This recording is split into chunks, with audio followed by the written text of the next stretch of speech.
All right, everybody.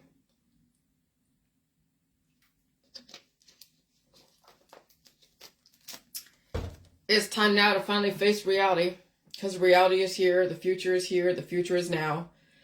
Oh, God. I tell you, man, it's crazy. You know, what I'm attempting to do is cover everything within the last 100 years and pick apart politics, religion, and science. And I've done that, at least most of it, the last 7 years. I already had at least 40 something years of experience in the world. So I can speak on a lot of different things, and I've seen different countries. I've been to the oldest European country called Portugal a couple of years ago, and I've been to China, and I've lived in Hawaii, and I've traveled all over the US, and came from pretty educated parents from, yes, the left wing, but that's okay. I explored the right wing, the conspiracy world, and I've experienced all different religions and even released my own demons. And now I'm basically purified, and I released the demons of yesterday, literally yesterday, and I take on new information, and I am clear-headed today. And so when you're that clear-headed, you realize what kind of games are being played out there and what kind of game you're in. And right now you're in a game called Survivor. Even though it was a reality series that developed problems for you to overcome and saw how you strategize, the contestants, how to strategize their survival. And they had to develop alliances, backstab each other, go away from each other, find different ways to get to the same goal. I mean, that's essentially what you're in right now with everything you see on the internet. You are seeing people develop their strategy to survive what's going on. And you're watching people do it. You're watching people, the denial, you're watching people's intentional activism, and you're watching people make money off the activism. And you're watching people resist, like literally resist what's going on. And so since I've been playing all these different parts, I now have to understand that I was resisting something that you couldn't resist, or you destroy yourself. And so then I decided to understand who my enemy was, okay? Because we all were given an enemy of the day. It doesn't matter who it is, and it can change. It can change all the time relative to the information you get at the time. And so when I figured out that who I was up against was basically my parents' generation and even my grandparents' generation. I mean, you go all the way back to the 1900s. I mean, go back to the 1800s, but I figure let's just go back to the 1900s. That's who you are facing, is the past. And also the past developing a future. And why does it seem like this war that is being waged looks like the other wars, but it's flipped around? Well, the war for ideals. You see, Hitler had his own mission statement, and I'd have to go find out what it is. I haven't researched his mission statement, but there was a lot of atrocities that went on and all of that. People were scapegoated, but okay, I mean, there's that. And there's a mission statement of the current war that you're in right now. There is an actual mission statement that when you look at it, it's pretty honorable. And America has gone through some really atrocious history, of which then the 1960s really put it out there, what the history they were trying to face and also resist. I mean, yes, every war is about resistance. And then try to then infiltrate, and which they've done a very good job. Okay, I gotta hand it to them. They left no stone unturned, but they're waging a very different war. A very different war. And it's a war that in the West, if you're in the first world, given the opportunity to evolve and change, you have that opportunity because you have taken on some of the ideals that are out there. Not all of them, all right? Because that's why there were all these different wars that are going on, but you've taken on some of them. So then you have the capability of at least exhibiting certain characteristics that are acceptable in the Western world. Now, there are other worlds, third world countries, other worlds that refuse to evolve, refuse to fight for their independence, sovereignty, refuse to evolve. And we've tried. Now I'm going to look at the occupation, the colonization of Britain and of America, imperialism, going into other countries. And maybe the intention wasn't so much to genocide, but to try to bring them up to a certain level. So that way we don't have to deal with children out there who aren't evolved, who want to take from somebody else. And then we have to go and develop strategies to quell intolerances overseas. Okay? Because you don't know where the chicken or the egg started. You don't know if it was because America or Britain did something to somebody.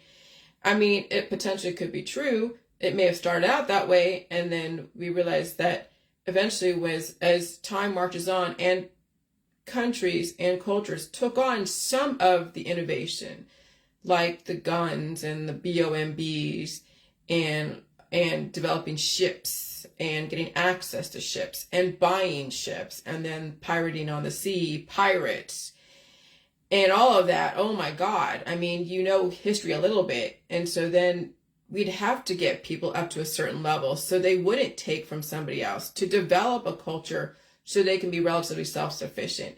And if they didn't want to be, then they'd be stuck in wars and famine and crimes against humans and slavery. And oh my God.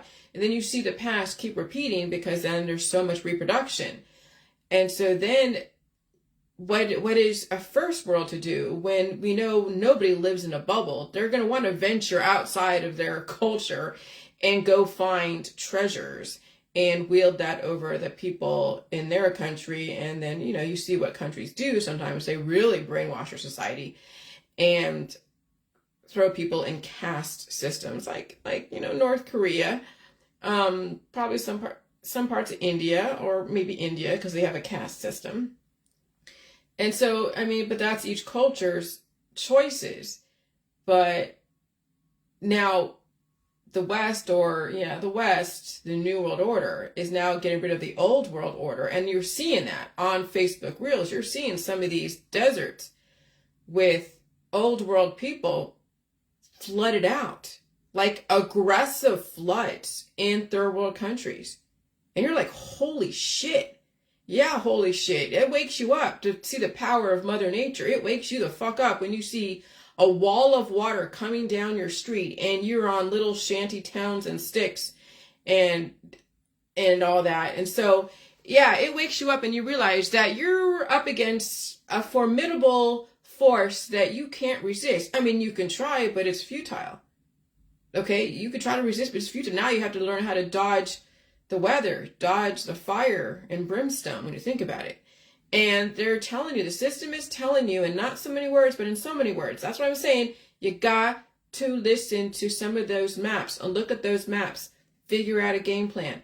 The system wants the people who are strong and tolerant and evolutionary and all of that. They don't want to go back to trying to bring up natives who are so way back in the old world and try to get them to come up to a level of the first world when we've had at least 100 years of innovation.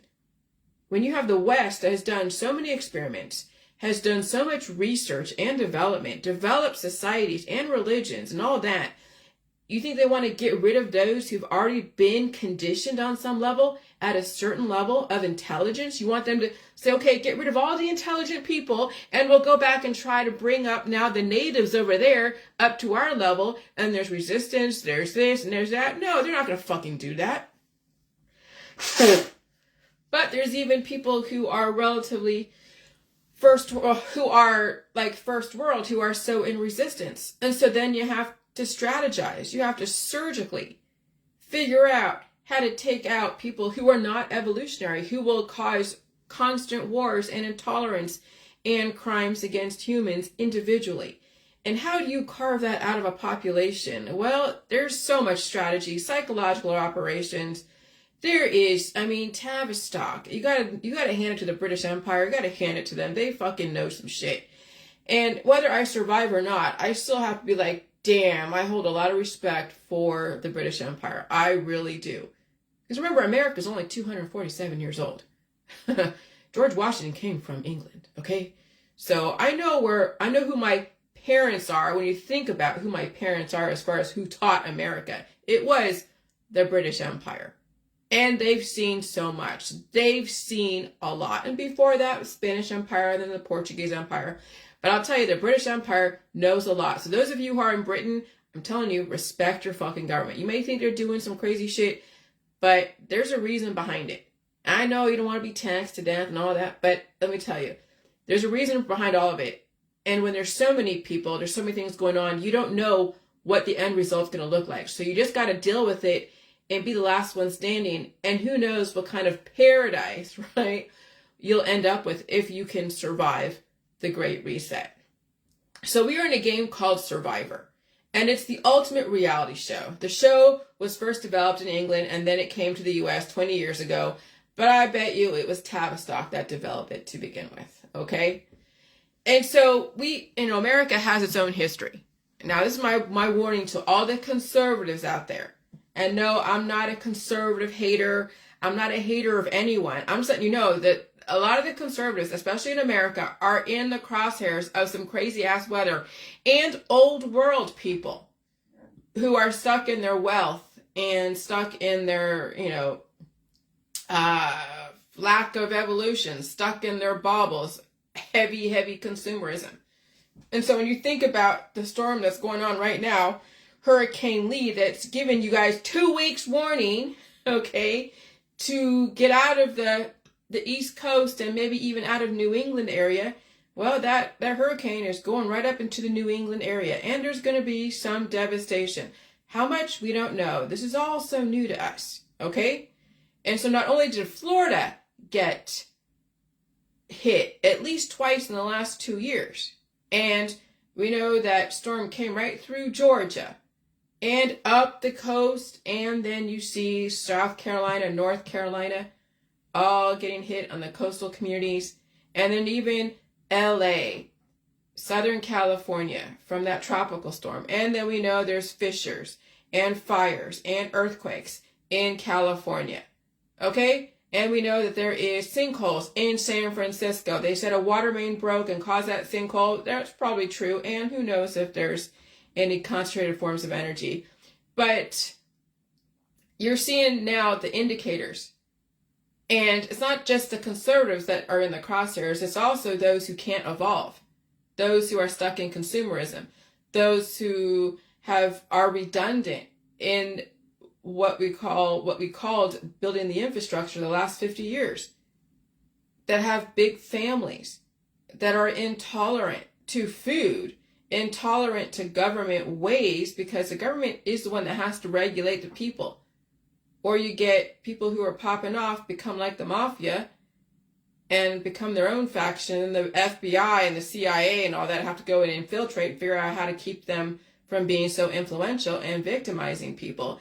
And so you see what the role of the government is. It's not as bad as you think, but you have to understand the bigger picture if you can even open your mind to understand the bigger picture. Okay? And so now you understand why the South won't rise again. Most of it, if not all of it, will be underwater when you think about it. I mean, you see the most worst case scenarios that Audrey put up there and those climate change rising sea levels where it became 100% everything was covered with water. But that's worst case scenario when you think about if you were to replace the DEWs and all those big machines with so many people, with 15 billion people. Hello, John. I see you guys. Okay? And so it doesn't mean that those models are going to actually realize itself where everyone gets drowned. And then what? The elite are going to be on these big, large spaceships in the sky. I mean, you got to bring certain things to perspective. They're showing you the worst case scenario, but then there's the Forbes map of the future world. And that's even on Pinterest. Like, I Googled that Like, that's why I keep showing you those maps, because that's kind of what they're going towards. I'm guessing. I'm not even 100% sure, but I'd rather rely on those maps than the worst case scenario. Because the worst case scenario means everybody's gone, even the 500 million, if everyone's underwater. So you'd have to really look at the logic that they're not trying to destroy everyone, because why do that? Why not just take everybody out with the BOMB and start all over again? But who wants to reinvent the wheel? There's enough people who are evolutionary, who are technically advanced, that will teach their children well and allow the government to find the kids like me and give them to families that will bring forth the future. Okay, so that was my role. I understand my role. It took a while to get through it, but that's why there's so many orphans. That's why the system wants the children. Doesn't mean all children are going to survive all the craziness and even what people perceive what's happening. But there's a reason why the system wants the children. Because again, what are the parents teaching them? We have so many parents who are from the past, ghosts of the past, and they keep reproducing. And they have absolutely no incentive to change. Absolutely none. They keep resisting it. Okay? So that's why the system wants the children, not because they want to go and cannibalize them and eat them like a reptilian, as you've heard all those stories. But that's how you change the future, is through the children. But who's teaching the children? Well, it can't be parents who are archaic and intolerant and racist and chauvinist and discriminatory. It's got to be a system that is gearing towards one way of releasing the demons through hypersexuality on one end. And the other end, how are they going to allow the innovation so that way you can temper that and develop the future? And there really wasn't a guarantee that that my world wasn't going to come to surface. It just happened to come to surface in 2016. If I didn't even exist, you would all be hypersexual and resisting the government with no hope, and many of you would not survive. And there wouldn't be any hope to survive. Except for those that live in places where they're not getting hit by all this crazy ass stuff. Like Switzerland. Okay? So now at least with the J world, you have a little bit of hope to survive and some kind of strategy. Potentially. But again, you'd have to do the work. Okay? And so yeah, now you understand why the South won't rise again. Most of it will be underwater. That's why I'm telling you, if you can get out from Florida and even some of the southern states right now, it might be the time to do that if you can. There's no telling how much you'll have to endure during this great reset, especially in warmer climates. Okay, so even up there in New York, I mean, some of the maps that John sent me or had tagged me, or I saw what he posted, was that New York, at least the New York, like Manhattan Island, and maybe even Long Island, not so much New York State, but the islands around New York would be underwater. And New York State would then have, it might be cut down a little bit short as far as the shores. Hold that thought, I gotta pee.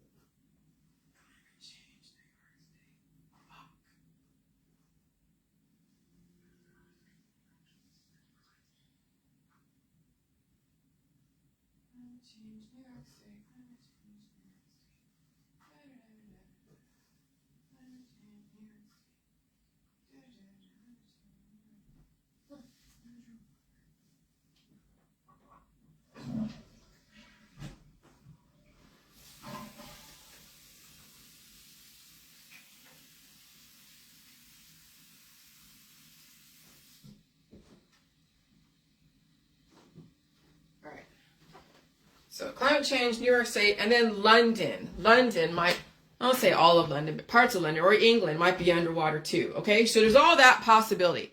And we don't know how far they're going to take it. But the worst case scenario, everyone goes underwater.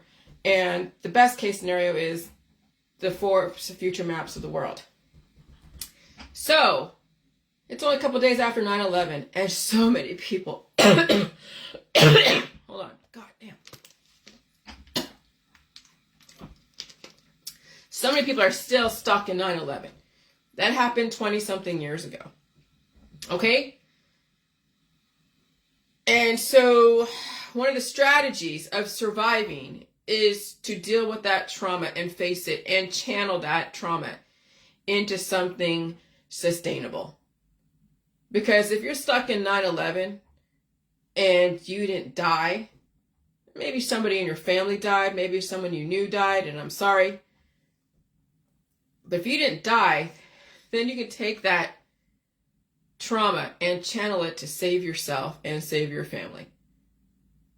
Because you can't do anything about what happened yesterday. You can't do anything about what happened to people when they died today. Someone recently passed away that I sort of got to know on Facebook through all the research of going down the rabbit holes of the MK Ultra, the Illuminati, and I discovered a lot of things in my world. And I was exploring what I was raised with and the Judaism and all the different things, the artwork that my mother had, and they were all talking about satanic this and satanic that, da da da. And it was a lesson in just exploring people's thought processes. And some people were in that world that I was always bantering back and forth, and they passed away. Fuck. Okay? Instead of me just disengaging and be like, oh my God, I faced it, I posted on my Facebook because she deserves to have some recognition because she was part of this process. She was part of my awakening process. And so, but I'm not going to let that trauma of her passing away, and she was doing all the medical stuff, potentially even holistic stuff. She was even trying my stuff, but it wasn't enough. It was hard for her to take on more information that I was doing. It's hard for her to evolve, and I get it. It's painful to evolve. And so she passed away yesterday, or day before. They told us on her Facebook she passed away. And I'm like, damn.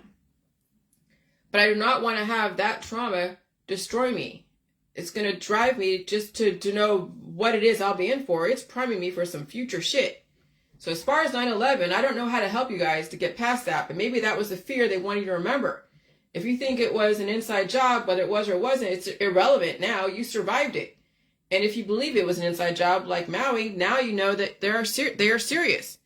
Now you know the power of change and strategy. And humans always had to choose which humans to be sacrificed. Okay, so like the Incas, the Aztecs, all the different religions, even the pagan religions, and even out there in the Middle Ages and all those. I mean, the Salem witch trials. They've chosen people to be sacrificed. Those that were different, those that were virgins, those that exhibited characteristics that deemed them to be one to be sacrificed. You saw Indiana Jones and what they were doing, and all that. The Temple of Doom. And so be happy that you're not the one. But see, they had no choice in the matter. Temple of Doom, throwing the virgins in the volcano. And even being a Salem, witch, they didn't get a choice. And they were set up to fail. If you sunk, then you weren't a witch. If you floated, you were a witch. How do you fucking win that? You can't, right? But now you get a choice to be sacrificed. But here's the thing. Instead of someone forcing you to go down a road or witch hunting you, they're getting into your body, your mind, and your spirit through politics, through religion, through science, and through infusing resistance and intolerance and narrow-minded point of views. And giving you all the pleasure in the world. Here, do this, do that. Take away the pain. Here's all the distractions. Here's all the stuff so you feel everything's great, right? Here's all the ice cream and the toys and the candy and all the rides and everything. So you're just soft. That's how people get sacrificed, because they choose to not suffer. They choose the medical system. They choose the holistic system. They choose to resist the environment, resist their own immune system. They choose to believe all the stories that all food is poison. Only eat air sandwiches and fast all the time and eat a celery once in a while. And believe those that are believe the stories about how everything is poison and that you have the food that is correct. So we're now developing so many demigods and goddesses to feed people stories that they were trained to do. They were a sleeper cell that then was activated to go and sell people diets and supplements and herbs. And you chose to believe them. You chose to bow down to them and have them be your fucking savior. That's the depopulation agenda without forcing anything, without lifting a fucking finger. You chose to worship a certain person who is selling you things that are going to disable your body's immune system to release the demons or the antigen antibody programming. If you choose to follow somebody like that who's in resistance to everything, who happens to be left-wing or right-wing, and they have everything to sell you, a cure-all, a panacea, that's your fucking choice. And then when the environment changes and it becomes even more aggressive, thus waking up your immune system, and you don't want to feel it, then you're buying more of that stuff at your own hand. You have now did a transaction of acceptance. They offered you something to take away your pain, and you've accepted it. You gave your money and your time, and there is that contractual agreement that they will take away your life systematically or the pain, and you've accepted it. You signed on the dotted line. When you go to surgery, you sign on the dotted line that you're going to have somebody go and cut into you and butcher you for whatever reason. You signed on the dotted line. And there is the back of the bottle. There are downsides, side effects that you were also told and disclosed, and you still did it. So that's personal human sacrifice. You gave your kids to the medical holistic energy healing world because you were trained that pain is bad. Symptoms are bad. You took all the recommendations from everybody, your friends, your family, your doctors, public health nurses. Okay.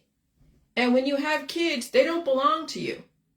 You're allowed to take care of them, yes, and teach them certain things. But when it comes to their immune system, you absolutely have no say unless it is not as aggressive. But if it's really aggressive, if their immune system is really trying to kick out some stuff, and it's painful, and maybe they're not equipped to deal with that pain, you have no say. You can't let that kid suffer. They got to be treated. And sometimes it's with a pharmaceutical. Sometimes it's with major or strong antibiotic. And if the kid is so finicky, doesn't want to eat to support that pain, the only thing left is to get treated. That's how parents have set up their whole family to fail, because they've already sold their kids out and family out a long time ago, way back when they accepted those types of things. Way back when. Okay?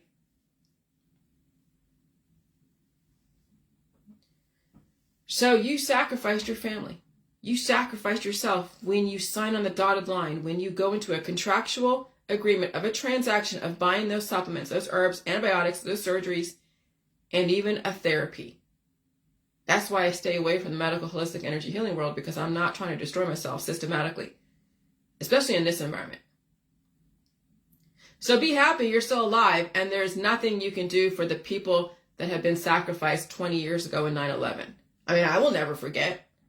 I will never forget who gave their lives for their country, whether it's in the veterans of foreign wars, domestic wars, civil wars, and even people attacking us, whether it's inside or outside, whether in war or at peace, relative peace.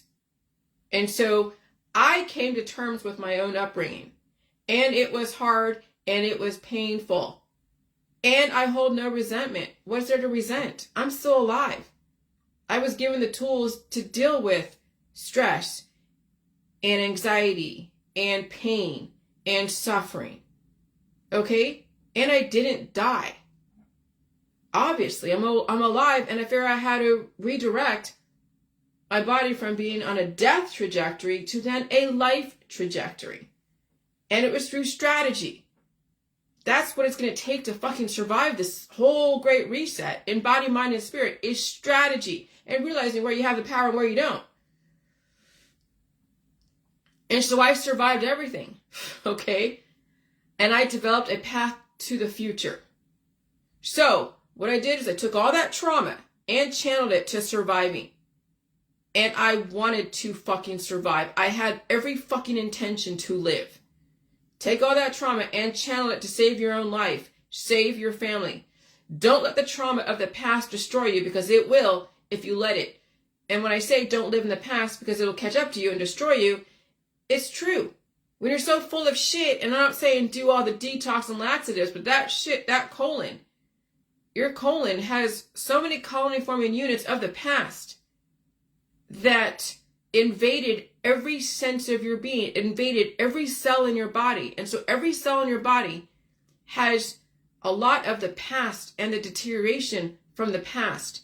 And so the only way that you're able to release the past that is deteriorating you and aging you out and causing glitches is when you systematically release those influential entities that are microscopic, but they are in the trillions. And you have to feed your body simultaneously to develop the future while you're taking in information that is present in the future. That's why the whole J world is a global approach, because if you're doing that, releasing the demons, and you're not reprogramming your mind around different people or releasing the influences in your environment, like your friends and family who keep taking you back to the old ways, how are you going to fucking survive when you keep having to be in conflict with the past? And you're trying to release the past, but when you're surrounding yourself with people who are so ghostly, who are ghosts, how do you even bring yourself into the future? That's why I've released almost everybody. I stand alone for the most part with my husband. And him and I are the yin and the yang. I don't hang out with hardly anybody because there's nobody out there that really understands me. When you think about it, what am I going to talk about with them? This information goes over most people's heads. I don't even want to say anything because it's going to make them feel bad, or it's going to make them feel defensive of their own lifestyle, and I can't say shit. What am I going to say? I'll talk about the weather, I guess. So that's why I stand on my own. That's why I do this stuff, because I'm developing the world that I want to live in. I'm not trying to assimilate to somebody else's world that I know where they're going to end up. And even though it seems negative and judgmental, they've already accepted it. They've already said it. Their lifestyle supports it. If they want to change, they'll change. But at this point, we all have to face our own demons by ourselves or with other people. And I choose to face my demons by myself. And so when I release all that crap in my system, like this morning, that's what brought it on about the whole colon stuff. Because when I'm releasing all that crap in my system, and some days it's more than others because some days it holds on to stuff, and I see what I ate that's coming out, like from yesterday, I'm like, oh wow, that was yesterday's evolution, yesterday's programming that I'm releasing, and I'm going to take on today's programming. Eat food to develop today's cells. And so watching myself release those demons from the past, even if it's yesterday, keeps then confirming what I already know. All of that past is in your colon, and it programs every single cell in your body. But you can't do a detox. You can't do a laxative, even so much chili juice. It is a systematic thing that has to deal with symptoms. And you have to eat all food. And you have to blow your nose. And you have to cough and sneeze. Pull it out as well. All the crap that's in your system that's allowed to get where you get access to. Your lymph nodes have to leak out. You might even have rashes and headaches. I mean, I'm telling you, the systematic releasing of those demons that have burrowed in your body, causing so much destruction, is a process, and it takes a while. It took me 7 years. 7 fucking years. Okay? And that's because I had the time to do it. I strategized my survival, and even having to fight all the battles out there. Okay? So you have battles inside, battles out there, battles of your friends and family and people just ridiculing you and saying you're stupid, oh my God, you're this, you're that. I can't understand where you're coming from. It's so weird, and they're just so resistant. But you can't let that stop you. That's the thing. That's why you have to lessen so many people around you that are not on the same page, because they will take you down if you let them. And those kind of influences are insidious. That's why you have to walk away from so much of that stuff. What's the stuff? People's sidelong glances, their comments, their passive-aggressive behaviors. I mean, you still got to hang out in society occasionally. But when you immerse yourself in people who don't understand where you're coming from, you're going to assimilate or you're going to resist. And when there's resistance, there's a war. And if you assimilate, what are you assimilating to? And if you're resisting, why be in a war if you don't have to walk away from the war? So then you stand on your own. That's the key to this. And how many people are able to do that? I don't know. You'll figure it out. And so I see these people that thanks, John, that talk about tyranny, like, oh my God, don't comply, because it's tyranny. And I'm like, do you realize what the blacks had to deal with? Like, I'm watching these videos from the 1950s on Paramount, actually, and it's the history of America in color. And right now it was covering the 1950s this morning. I was watching it. And George Wallace in Alabama was anti-desegregationist. He was a segregationist.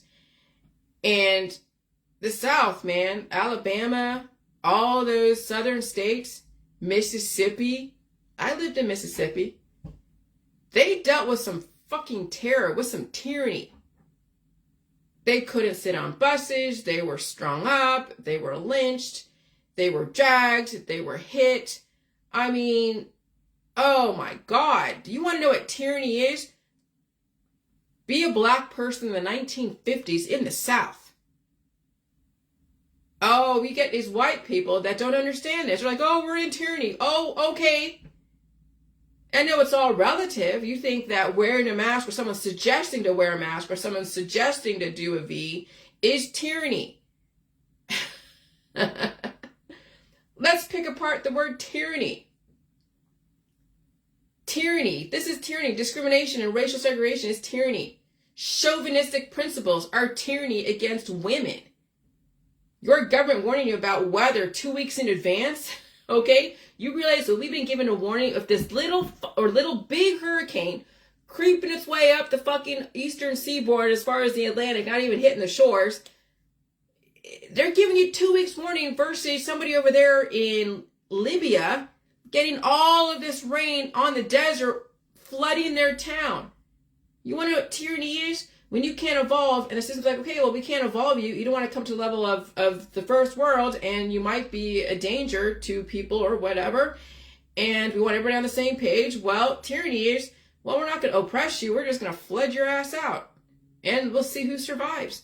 And if you do survive and you hung on to a branch, and maybe your whole family's gone, but you're the only one that survived, then when they finally start rebuilding, you'll be part of that rebuilding process and go towards evolution.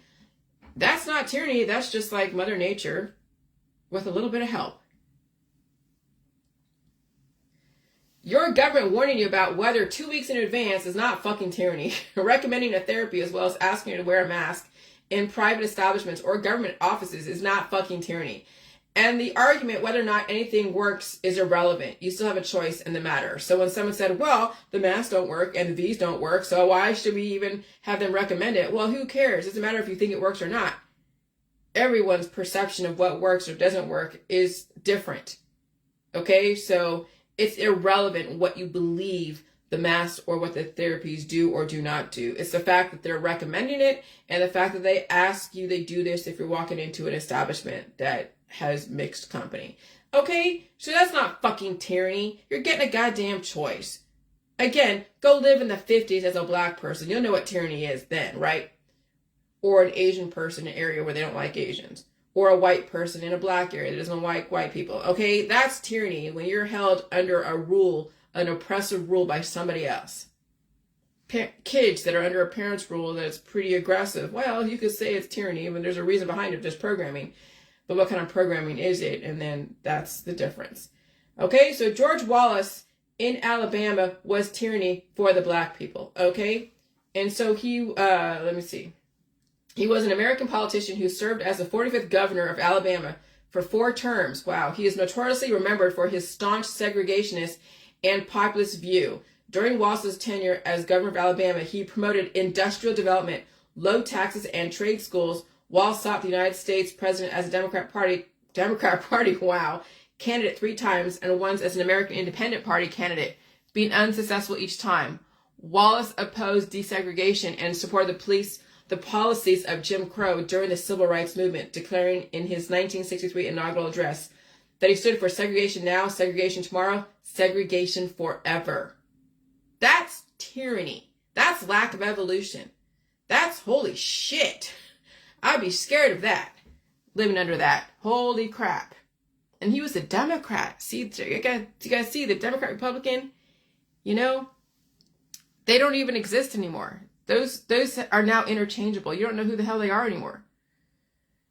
And so tyranny is totalitarianism, undemocratic rule, dictatorship, autocracy, absolute power, okay? High-handedness, bullying, injustice. A nation under cruel and oppressive government. Nobody is oppressing anyone. You're getting fair warning in the first world when a fire is happening, when a flood, when a tornado, when a hurricane. And there's places to go to be safe. And no one's discriminating against you. Yeah, people have their issues, but that's not the government's fault that there's individuals who are racist and intolerant.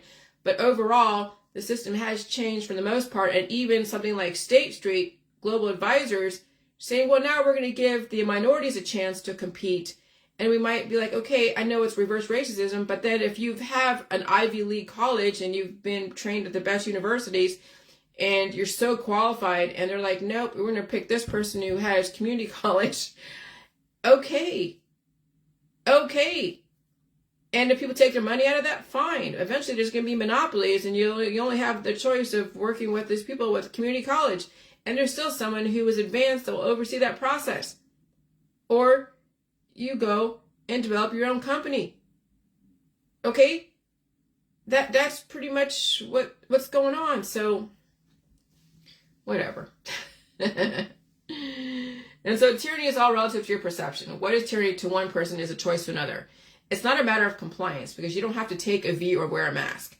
But do you think you can stop water from rushing to your house? Do you think you can stop a hurricane? Do you think you can stop so much snow from falling? Do you think you can escape a tornado, a really bad one? Do you think you can handle so much heat and so much desert and then so much water all at once? It's not a matter of compliance. It's just that's just smoke and mirrors or non-compliance. It's not even about the VACCINESs because it's irrelevant if you can't escape water or move out of harm's way from a tornado or a hurricane. You already hold too much baggage. Not taking a V or taking a V with your big family and health issues will slow you down. All of your farm animals and your dogs and so many friends, you want to save them and stay back and you'll be sacrificed, okay? Do you think non-compliance will save you from the storm surge? Like so many hurricanes back to back, like carpet bombing in Vietnam? You guys have it all wrong. You're not about the compliance or non-compliance. This is about surviving the weather. And the weather has been weaponized. Wake the fuck up, okay? You already accepted tyranny when you accepted the argument that they gave to you to distract you. Now I'm kind of bringing it back to the people because the person who's saying this, because in his eyes, the masks and the V's are tyrannical. In his eyes, that's what it is. And so he was already accepting all the V's by even acknowledging they exist.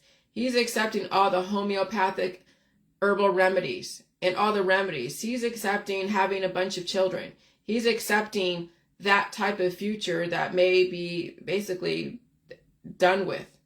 Okay? And so he's accepted that tyranny of forcing people to have families and psychologically saying that you must have a family in order to be accepted in society and have all the social shit. Okay, so there's a tyranny even way back in the 1920s and 30s and 40s and 50s with the whole family and stuff, the nuclear family.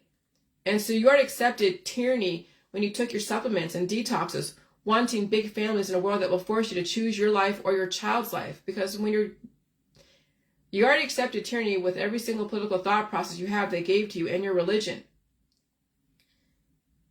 And so, yeah, when you have to choose between one kid or the other in a rushing water, holy shit, if they're both toddlers, who are you going to choose? You got to choose one kid because you only have one arm. The other arm is hanging onto a branch.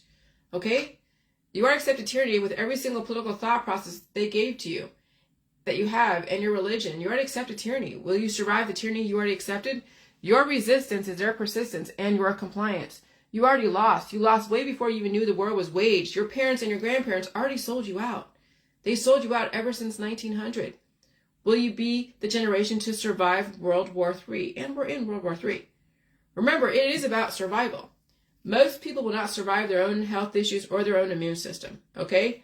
And so all you're doing is radicalizing people who just punch the air. When you're punching air, that's all you're fucking doing.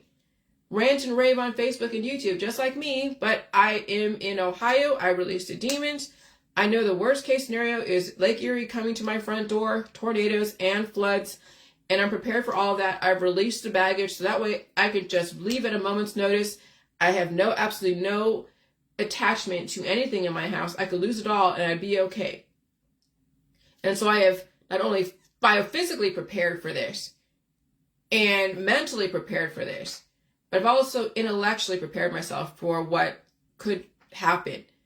And I also called my agent yesterday. Actually, I texted him and asked about cashing out policies. Yeah, as long you can cash out as long as it's a covered peril. Okay? And so since flooding, really, I don't have flood insurance, but I'm sure there's a national, I'd have to figure out flood insurance, but I don't know if they even sell it because I'm not in an area where it's prone to flooding. However, there's tornadoes, there's fires, wind, hail, all that stuff. So those are covered perils, and I'd have to look in the flood side. I have to Google flood insurance. Okay? Because that's a thing. But again, I'm not anywhere near any major bodies of water to do that. But who knows? Okay, but if I do go into a flood situation, yeah, I don't know. I'll figure it out. All right. Oh, I gotta pee again. I'm sorry. I had some coffee. I had freaking coffee, and it makes me pee a lot.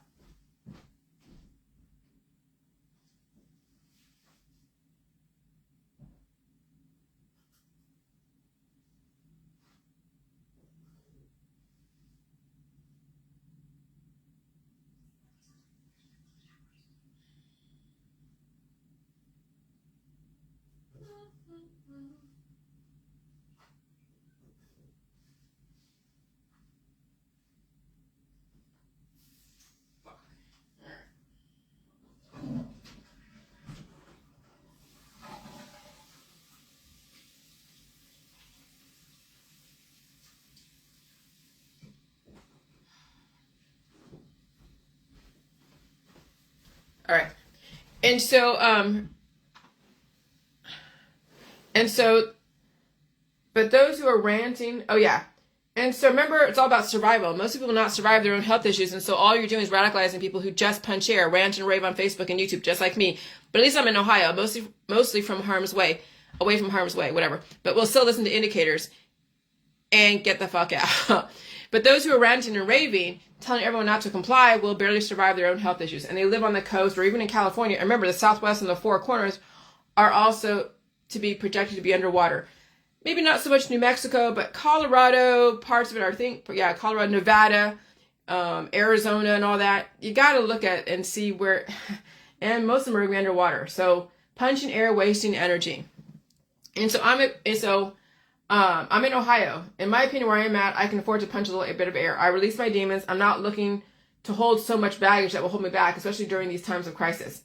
I know the world that I live in, and I know the future. I don't intentionally blind myself to the reality. So this is the thing about feeding yesterday's programming, okay?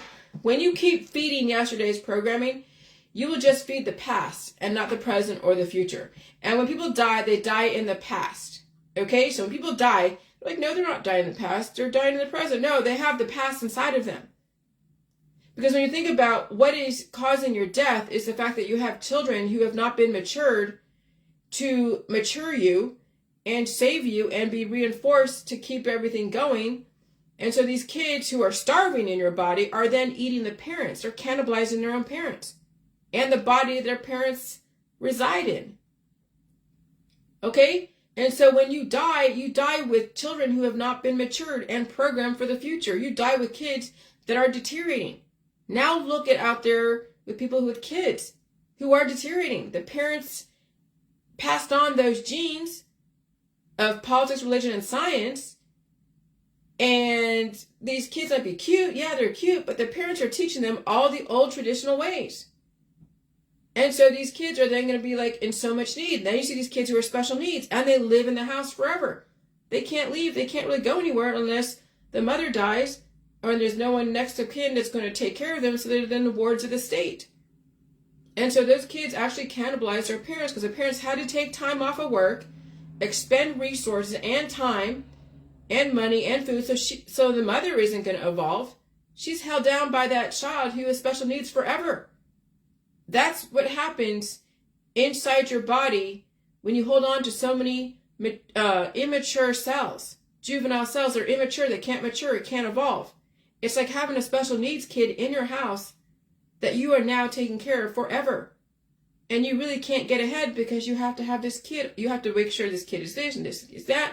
That kid is taking up 99.99% of your time. And then for you to look like a good person, you got to be like, my life is my kid. This is my pride and joy. And that parent is trapped because they can't just leave their kid or commit that kid to the state. What will their friends think? What will their family think?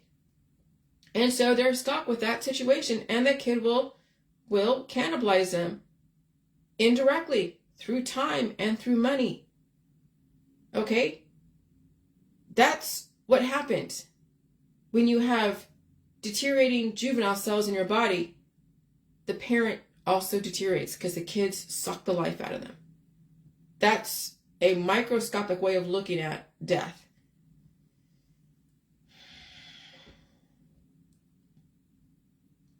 And so when you keep feeding yesterday's programming, you will just feed the past, not the present or the future. And when people die, they die in the past because they couldn't handle the present information and the present environment. That's the very nature of death. A person can't handle the future because the future is now. Your colonize, holds past, present, and future, and your colon programs every single cell in your body.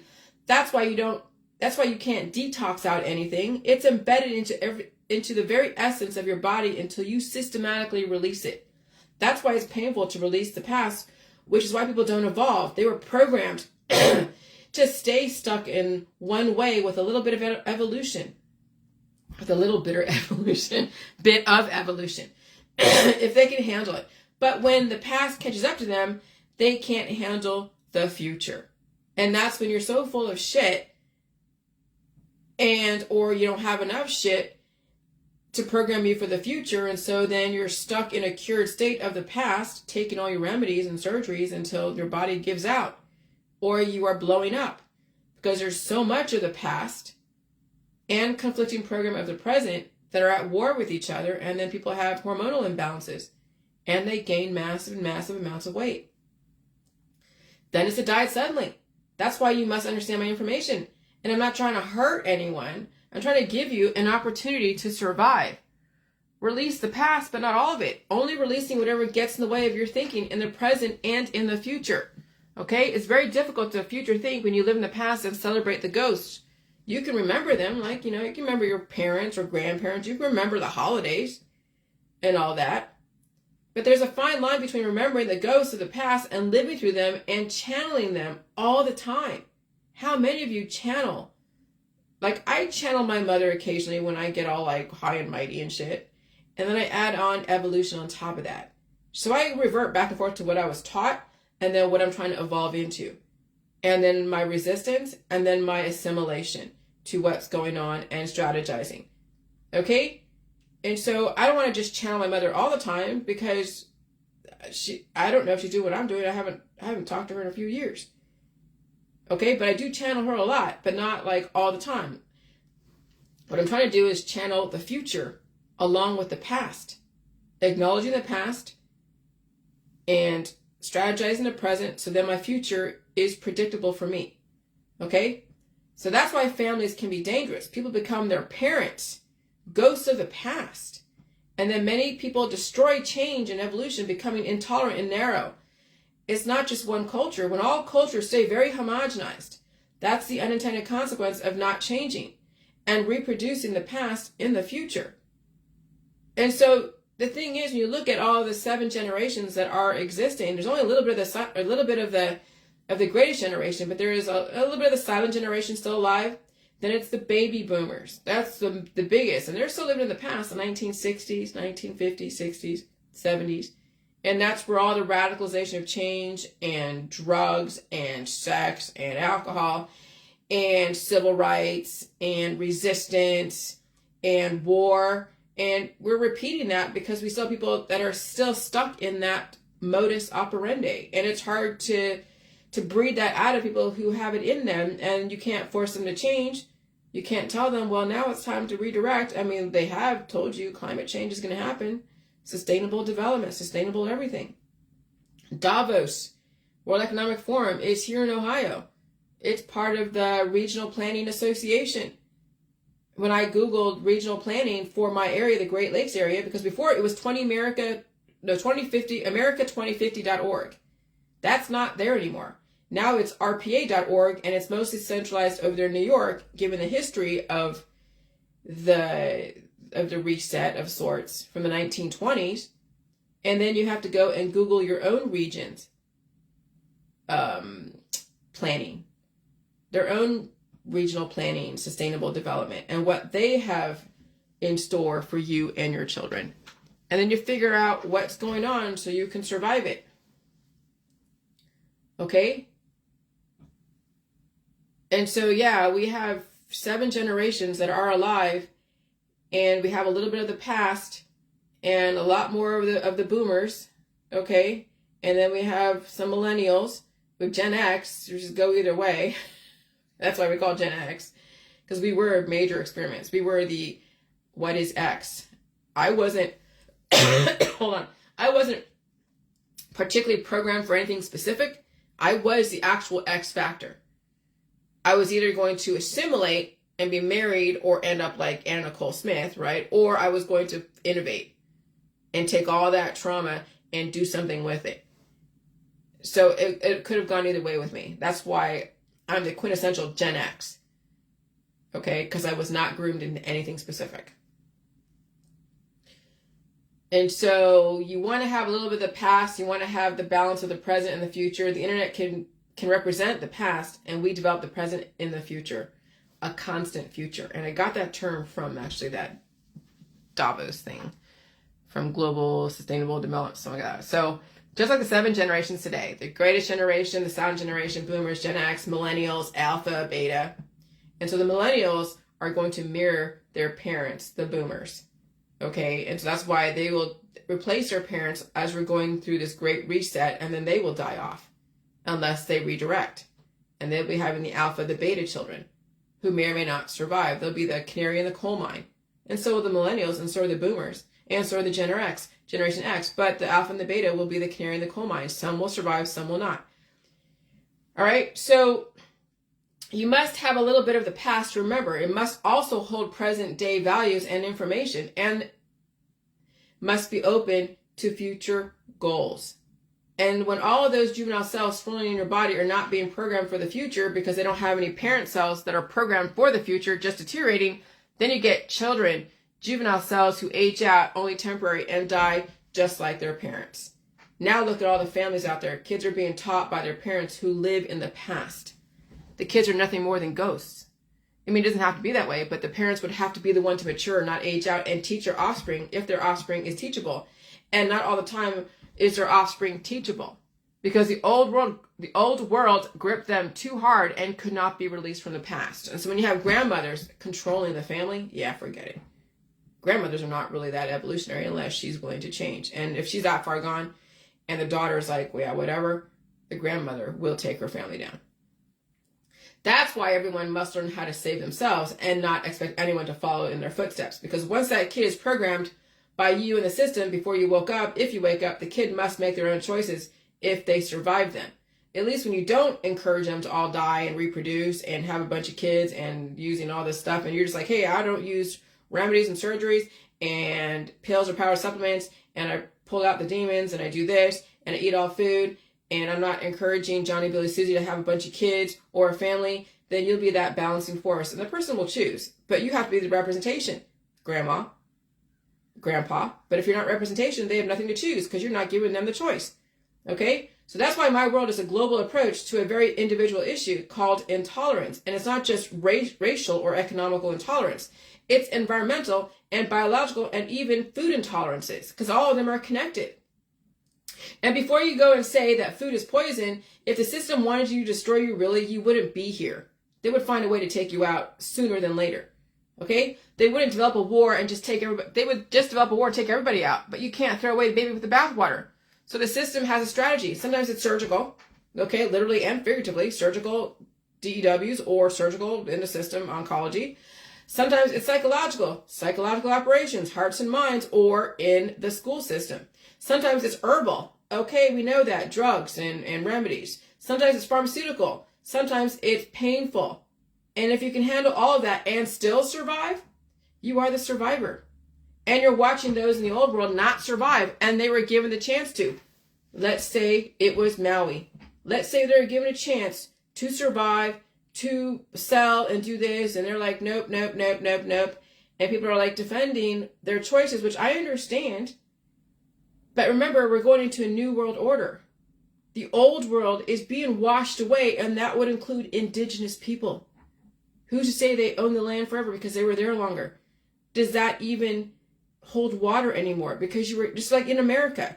People are like, oh yeah, my ancestors were here ever since 1880, whatever. 1770, whatever. I am, what do you call it? Like the American, whatever. There's like American women revolutionaries or something from Revolutionary War. And so they don't like the immigrants coming in from the South. And forget the criminals, because that's just smoke and mirrors. They're like, no, they don't belong here. They don't belong here. They're not supposed to come here through the border.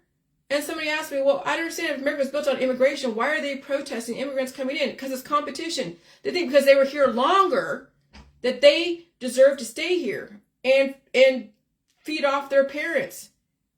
Well, okay, well, you're going to die someday, person who's been here longer and your whole family and ancestors. You're going to die someday. Who's going to take your place? Your kid has issues. Your kid's in jail. Your kid has autism. They're not going to be able to take your place and contribute. And so then we bring in the immigrants who want to be here, who've made their way up here. And the system will figure out who's going to go where and why. Okay, so then you have someone like in Hawaii who's like, well, we've been here longer. That's how we're going to claim everything. We've been here longer. I ain't going to wash when you're... And they were forced into being an American. Well, they took the money. Even they said, that, oh, we were forced to be American. Okay, well, you were given an option. Somebody sold you out, whether it's King Kamehameha or whoever. I don't know when that first transaction happened. But when that first transaction happened, that was then somebody selling themselves into a system that they wanted to be part of, because there was money involved. There was tourism. There was a better way of life. You can't have it both ways. Your ancestors were the one that made those transactions, not you. Okay? And so you're watching those in the old world not survive, and they were given the chance to. That's why we occupied so many different countries. Was it our place? If we all lived in a bubble and no one encroached upon another, we wouldn't have to do this. But the have-nots want to take from those who have, and there's crimes against humans, and you can't say our government has done stuff, because I wouldn't disagree. And you can say our government has done stuff, and I wouldn't disagree. And then imperialism and slavery and aggressive capitalism has what enslaved people, and then intolerance. And then it's about absolute power corrupts absolutely. The more you gain power, the more the moral degradation increases. Then people think they are infallible. They become too powerful. There's a system of checks and balances, and even JFK, RFK, and MLK, and maybe even Malcolm X was all checked by somebody. Then you realize you don't want to become, that's why I don't want to become too famous. I mean, buy my book, great, that's fine. I don't want to be paraded around like some like new god. No, just do the J world, make your world better, understand where I'm coming from. If I have books in the future or even now, just buy it and understand it. You can talk about me. I don't care. People do. People say shit about me, or they say, oh, interesting.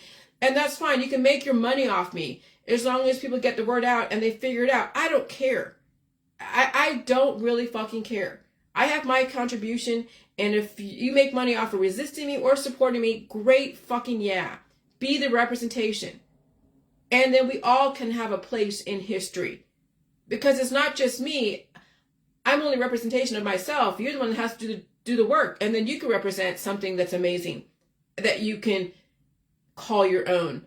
But you happen to get a nice little platform called the J World to release those demons. And then you can develop some amazing fucking shit. Okay? I don't want to be fucking famous, really. I don't want to have that kind of power, because that's what happens. Look what happened to JFK, RFK, MLK, Malcolm X, and anyone else that became too powerful. And even right now, Donald Trump, he's going through his own bullshit because he became very powerful. I'm not saying he's bad or good or whatever. He's trying to fix the world, but he doesn't realize that the world already had a plan. He was just part of it. He was part of the plan, and maybe he was given a lot of allowances and maybe even set up because, yes, when guys have a lot of sexual energy, like Trump, like any of the men over there in high levels of government and in religion and in science, they get compromised through their loins. And when you are given everything, you're given luxury and status and endless women and sex dolls, and you think no one's going to be of the wiser, you think that no one's going to find out. But what happened to J. Edgar Hoover, he was taping people, he was setting people up. I mean, history has to be some kind of a lesson. When you're given everything, you could be set up. You don't want to be in that kind of position. Okay? And so that's how the system has checked even the politicians and the religious people and the science people. Look, Bill Gates hung out with Epstein and he's getting backlash for it. He's divorced from, what's her name? I forget her name. Is it Melanie Trump? I don't know who her name is. But anyways, yeah, so, that's Melania for Trump. I don't know who Gates' wife is. Melinda. So, yeah, so nobody is immune to how the system keeps your ass in check. And even myself, I can't say stuff. I can't be making claims. I can't be like, yeah, this is the end all. No, it's not. It's not a fucking cure. Okay? And you have to see a doctor if it's too much. I will never say everybody can do this. You'd have to talk to your doctor. And I've learned the errors of my ways. Okay? And so, so that's how it kind of works, is that I don't want to be famous. You don't want to be famous. Just be a contributing member of society. And if you invent something that's amazing, that does make money, good for you. Fucking A. But how would you know that? How could you even do that if you don't release those demons? And so that's why I say it's so important to release those demons, because who knows what kind of gifts you have to offer to the world that could be amazing and give you a nice life. For me, the J world may not make a lot of money, and at this point it doesn't even matter. It's really me then going and challenging my brain and going back to school at some point, but taking tests to do that and figure out what I want to do. I have so much time behind me. I got to write this book too.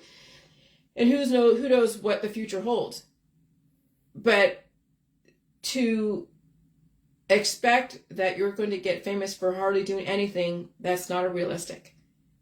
You don't want to be famous. You really want to do the hard work. You really want to do the hard work. And you want to be able to just be a contributing member and survive what's going on. Because as soon as you rise up too high, someone's going to chop your head off. And you don't want to be there. You don't want to be like that. Okay? And so then, on top of that, nobody in politics, religion, and science are allowed to become too influential. The colony-forming units in your body all have a purpose, and none of them should become too influential. If any colony-forming unit in your body becomes too influential, that's called cancer and disease and war and resistance. And then you get surgically taken out. Like literally, you be surgically taken out. So when you look at what they do in oncology, they're taking out influential things. Then you look at all the different assassinations. They took out influential things. I mean, the information's out there. MLK and Malcolm X and RFK and JFK, you got the information, but that person became too influential. It's time for a balancing force. That right there is like, wow. Okay? And so we are in that war right now in body, mind, and spirit, in all politics, all religions, all science dogmas. The environment and weather are the great equalizer.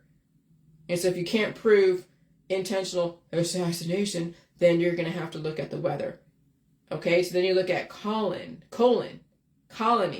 colonize. They're all related.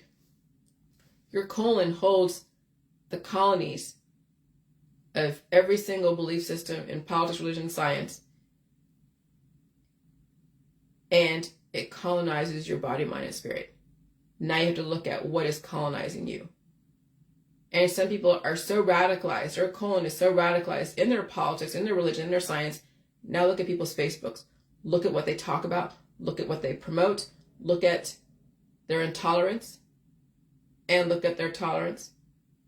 And so what kind of politics, religion, and science is colonizing your body, mind, and spirit, developing and sustaining intolerance or tolerance? All right? So now look at your Facebook. I talked about Leah already. Okay. And so on top of that, all right, I'm going to read all of this. Oh, shit. Jesus, guys. How much? I have a lot here. Okay. Well, I got it, might as well. All right.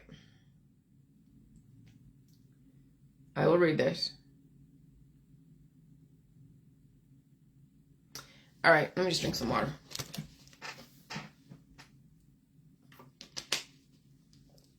The system of checks and balances, okay? And they never let anyone become too powerful. What if the system bred hot chicks, all right, to compromise the man, make him weak to be used against him later, like J. Edgar Hoover, and he was doing all that stuff, keeping tabs on people, right?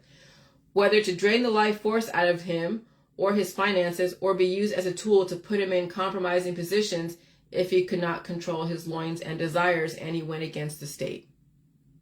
And then you look at what JFK with Marilyn Monroe, RFK with Marilyn Monroe, and other people. You think of Trump, what was going on with his world, and then Biden with his son, and all the different people that went to Epstein Island, okay, the Black Book, all right? What if that was Epstein's role? What if Epstein was like a J. Edgar Hoover? And so they, who's they? It could be the puppets and the architects. Who are the puppets? Well, everyone can be like, well, no, that's a puppet. No, that's an architect. You don't know. So let's just pretend that everyone's a puppet and architect. So what if, the puppet and the architects, let them have their fun until they turned against the system. And then everyone comes out with their stories that were pushed out or pushed under the rug and they lose credibility. And that was the Me Too movement, okay? Because they allowed Weinstein and Epstein and all those different people and Bill Cosby and R. Kelly to get away with so much. And they knew it. Everyone knew what was going on, but no one said anything. No one held anyone accountable because they were making money or bringing forth the agenda and drawing out what they deem would be the enemy. They want to draw out all the people with their perceptions and their belief systems. Okay, every single person who is an influencer in politics, religion, and science draws out the people who think that way. And the system then uses that information to figure out their strategy. So be careful how you react, because what you are reacting to will give them information how they're going to figure out how to configure the future. Okay? And so they let them have their fun, who's they, the architects and the puppets, until they, the architects and puppets, turn against the system. And then everybody comes out with their stories, the Me Too movement, that were pushed under the rug for such a long time, and then they lose credibility.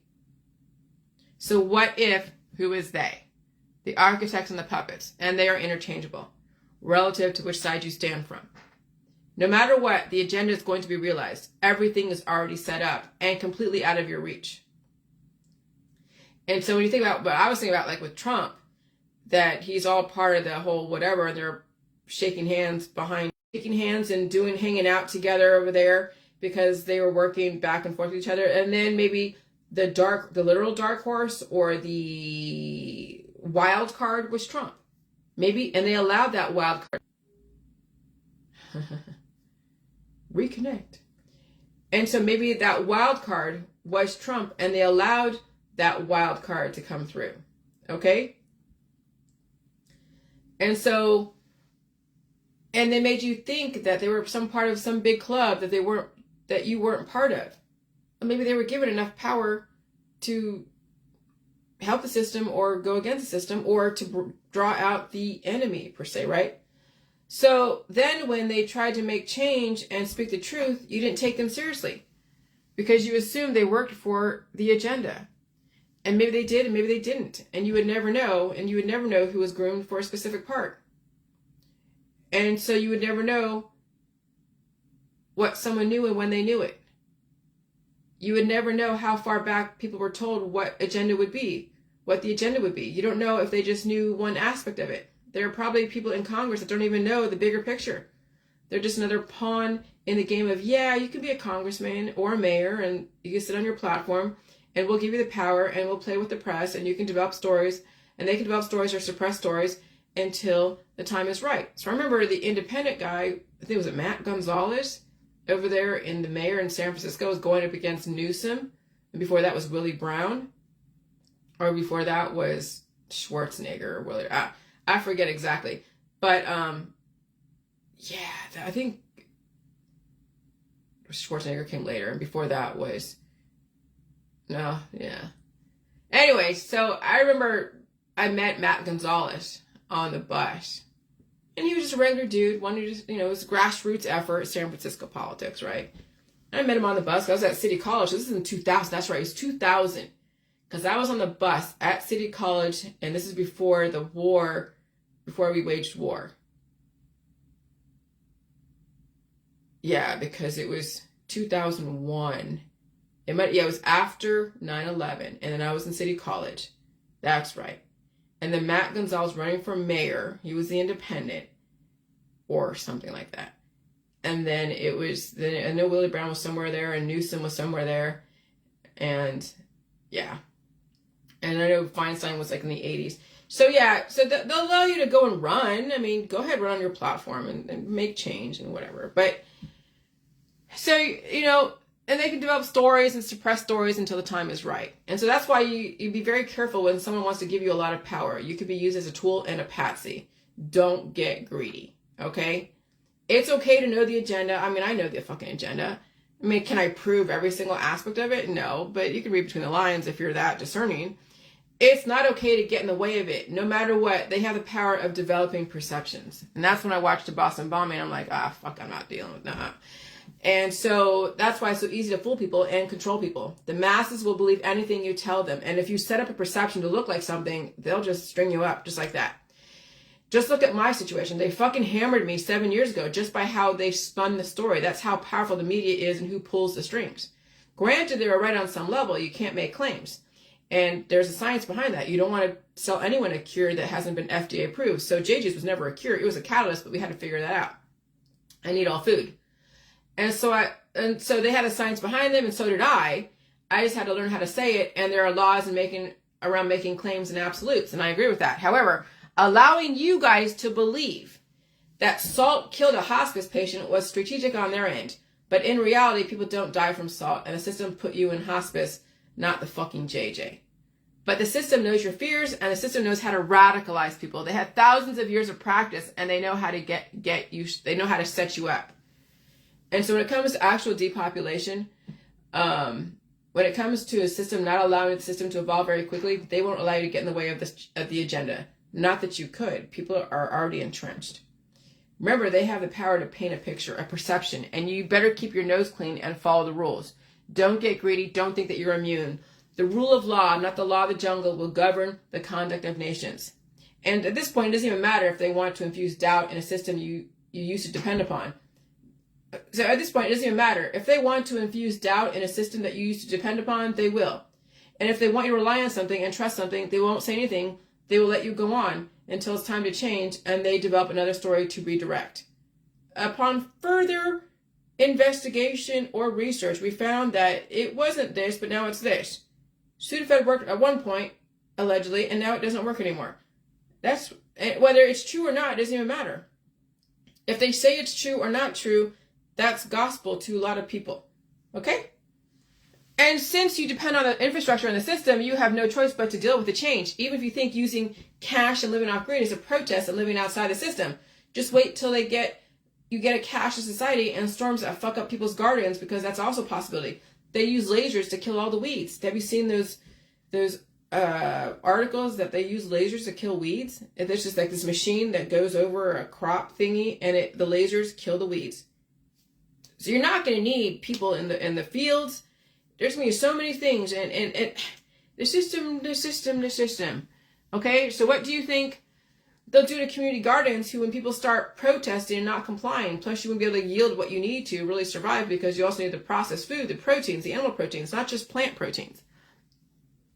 the system has everyone between a rock and a hard place, and they know exactly how you're going to react. Okay. And so if you think that you think every single politician is in the club, which then people question politicians all the time. That's how they kept the politicians in line. And the politicians were in a club at a certain point, and they got all the compromising positions and pictures. And so they were in the club, yes, but maybe that club worked against them.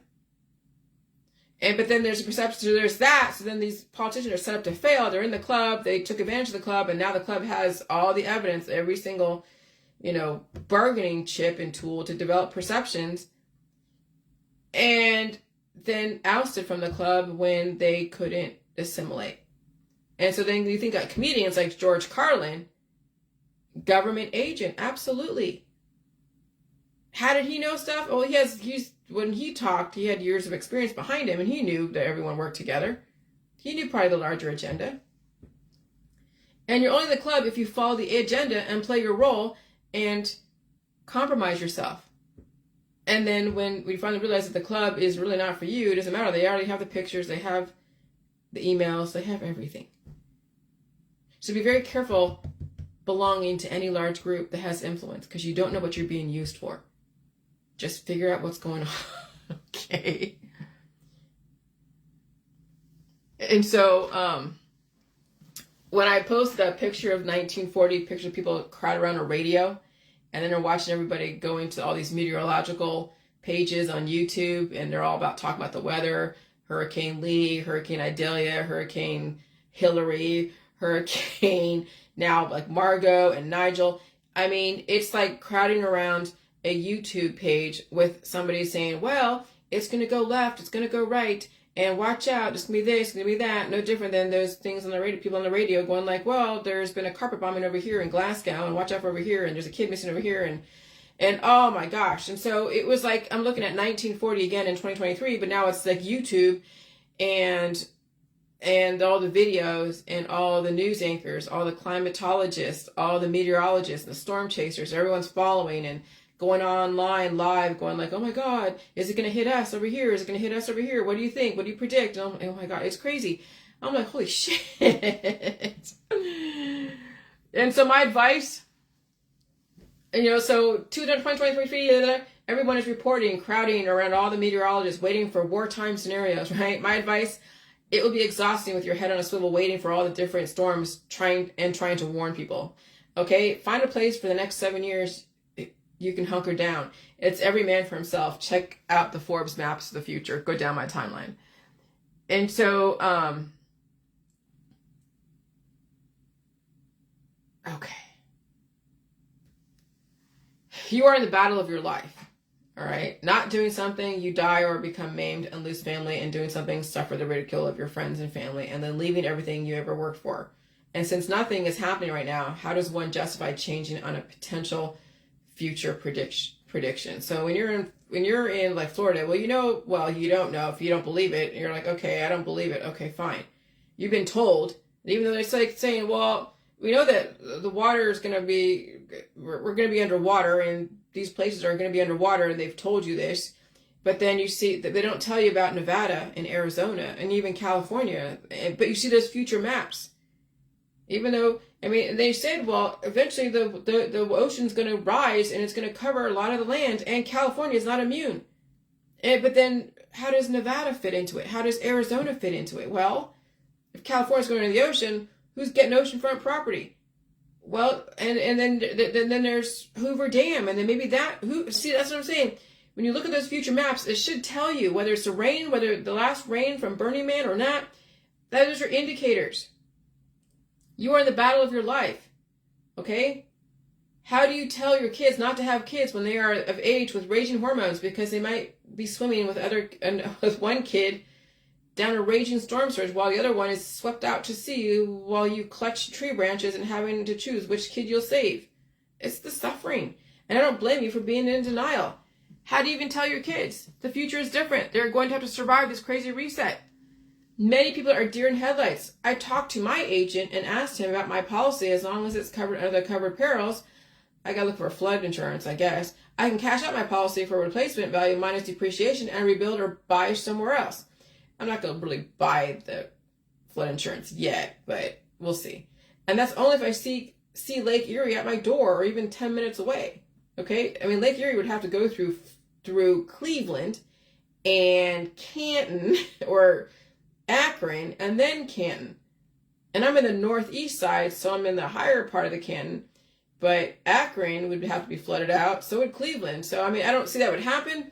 And there's the future weather maps show a little bit of a line, so it could be maybe just the shore and all those communities like Ashton, Beulah, and, you know, all those, like, I don't know. There's some names, I forget. Yeah. So all those in the lake area up there on the shore. Cedar Point, which is an amusement park. They were underwater, actually, too. So, anyway, so the whole thing was Survivor. Like I said, Survivor was all about strategy. No one gave the players on those shows a map or how to win. My strategy, they strategized to win, and they had to develop different alliances and walk away from bullshit to win. And I can sure as hell tell you they weren't under the influence. They needed every bit of mental clarity to fucking survive, and they couldn't be weighed down with baggage. Okay? They could not be weighed down with baggage. And that's the thing. When you have so many baubles and so many things, you got to realize that they all have to learn how to survive on their own. And you might have to cut loose your animals because you can't be dragging them behind you if you're in raging water. You hope that they survive. You hope that they can, but you just don't know. And that's the thing with having animals. You got to figure out a game plan, where to go, higher ground, look at your terrain, look at the potential. Where would you go? Do you have friends that you all can figure out where to go to keep everyone together? Figure it out. Make a fucking plan. Some of you do have people that are like mine that you will figure out how you're going to survive. Okay? And right now, I'm by myself. When my husband's gone, I have neighbors, but they all have to figure out their stuff. But it's easier for me being on my own and figure out how to get to higher ground if there's rising floodwaters or tornadoes. Okay? At some point, you have to figure out how to be on your own. Because that may be the only thing left is to be on your own because of so many things. And so human sacrifice is not just throwing virgins into the volcanoes. It is those who ignore indicators or are in need of so much government assistance in body, mind, and spirit, and those who may have children who cannot adapt very well. Human sacrifice never left. It evolved. You volunteered or will volunteer for it. You have volunteered for it. You gave your children to the system. You have licenses in antibiotics. You set them up. You set yourself up. Do you have time to change? Time will tell. Right? But then remember, on the other side of that, remember, you are worth money to the architects. Just make sure you keep proving your worth. And the smart, able-bodied third world and smart, able-bodied first world who have jumped through the hoops, listen to indicators, and are strong enough for this change will be the ones to see the new world. Okay? Just keep getting mentally and physically and intellectually stronger. You are seeing who is being sacrificed first. The elderly, the indigent, the animals, the children in all societies, and the immunocompromised. Now in other countries, look at your Facebook reels. Turkey, Spain, Greece, Libya, Brazil are going through a type of human sacrifice. And Florida did too, as well as parts of California and now the North Atlantic. Who's going to move out of harm's way when that comes up there? The Hurricane Lee. There's New Brunswick, Halifax, Nova Scotia, and then parts of Maine, and maybe even, the shores over there in Boston, Massachusetts, New Hampshire. I mean, all those areas are going to be going through some shit.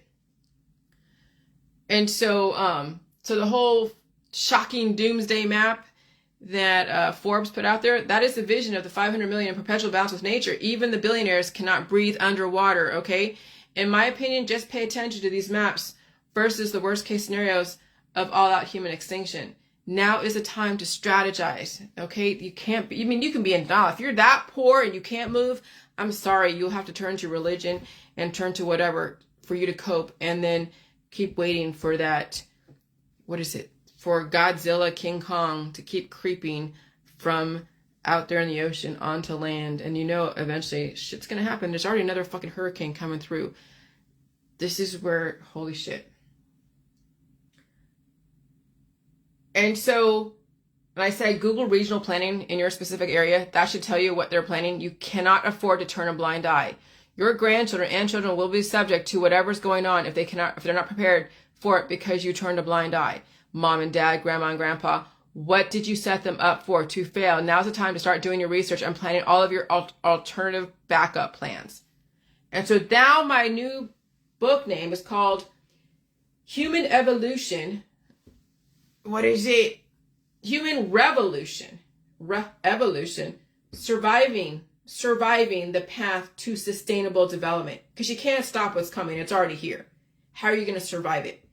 That's essentially what the J world is. You're surviving your own biology and your own immune system, releasing demons, eating food. But before that, if you're not in a safer area, if you're in Florida, at the tip end, like in Miami, maybe if you have money, because if you're in Miami in a nice condo or something, time to cash out, get the hell out.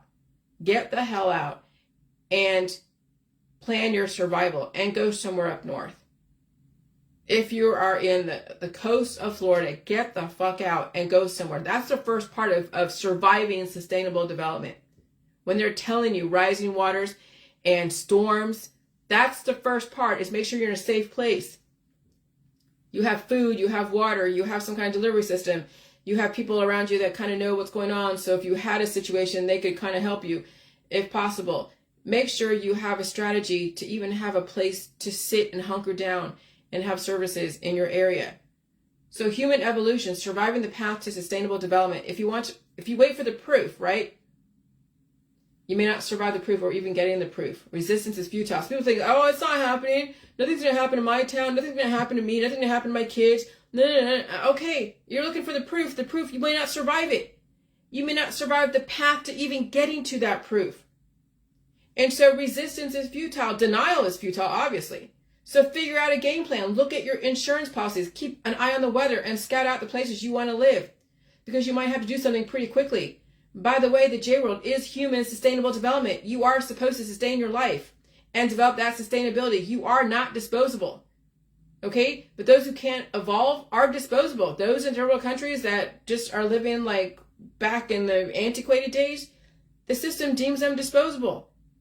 I mean, if you're going to sacrifice someone, when you have a company of 100 people and you have to scale it down, you take 5 people out of there, you got to look at everybody and figure out what their position is, and you got to go and release the people that are not contributing or are redundant or who knows what.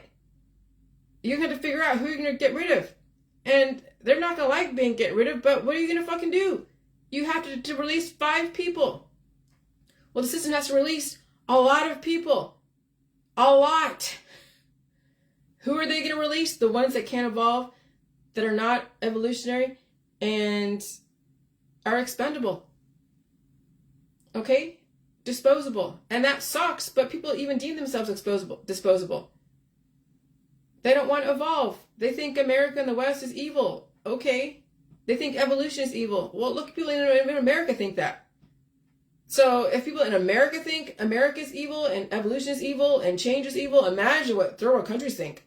So that guy that I used to know on Facebook, an Indonesian dude that was kind of helping out with my information, he's like, America is evil. He posted on his Facebook, America is evil. And I'm like, are you fucking kidding me? I've been kind of helping you out with my information. I've been taking your passive-aggressive tagging on shit just to antagonize me. And you say I'm evil? And I've given my time to you? Oh, Lordy. Well, then he's disposable to me. So I blocked and deleted him. Done. I'm not playing that game.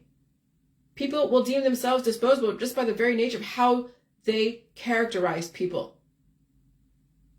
So my final new book name, Human Revolution, Surviving the Path to Sustainable Development. Literally, geologically and biologically implying your intellectual capacity can help you develop your personal system of survivability. And so what I'm going through may not be exactly what you're going through, but you're going to have to strategize your own survival. That's the whole point of the J world and even what's going on. Know who it is you're targeting first. Acknowledge and be thankful they're giving us warnings of these inclement weather, of hurricanes and storms. They're giving you a chance to save yourself, okay? And then I'm giving you information to help you save yourself, so as long as you're in a safe place and survive this. But I'm implying that if you take on my information and you find a way to get out of harm's way, that you have the intellectual capacity and the capability to develop your own personal system of survivability. And you would have done the work. And then there's no one to worship and no one to demonize because you fucking did it. You took the horse by the reins and you led it to safety. That's what the system wants, is someone who's the last man standing. They want the ultimate fucking survivor. Are you it? I'm done. Bye.